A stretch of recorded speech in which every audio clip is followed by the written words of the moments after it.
വടകരയിലെ കാഫിർ സ്ക്രീൻഷോട്ട് വിവാദത്തിൽ തെറ്റുപറ്റിയിട്ടില്ലെന്ന് നിയമപരമായി തെളിയിക്കുമെന്ന് കെ ലതിക.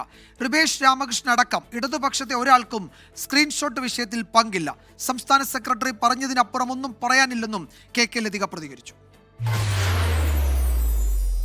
കാഫിർ സ്ക്രീൻഷോട്ട് സമൂഹ മാധ്യമങ്ങളിൽ ആദ്യം പങ്കുവച്ച നേതാക്കളിൽ ഒരാളായിരുന്നു മുൻ MLA കെ ലതിക.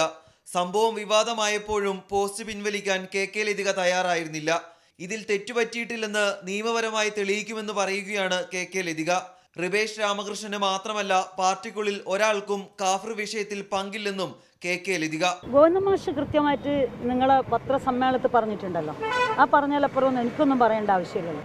അയാൾ പറയാത്ത എന്തുകൊണ്ടാണ്? അതിനൊക്കെ കാരണം ഉണ്ടാവൂലേ? റിബേഷിനെന്നല്ല ഇടതുപക്ഷത്തെ ഒരാൾക്കും ഇതിലൊരു പങ്കുണ്ടാവില്ല. അതേസമയം വടകരയിൽ UDF വ്യാപകമായി വർഗീയ പ്രചാരണം നടത്തിയെന്നും കെ ലതിക ആരോപിച്ചു. കാഫിർ സ്ക്രീൻഷോട്ട് വിവാദത്തിൽ ആദ്യമായാണ് കെ ലതിക പ്രതികരിക്കുന്നത്. 24 കോഴിക്കോട്.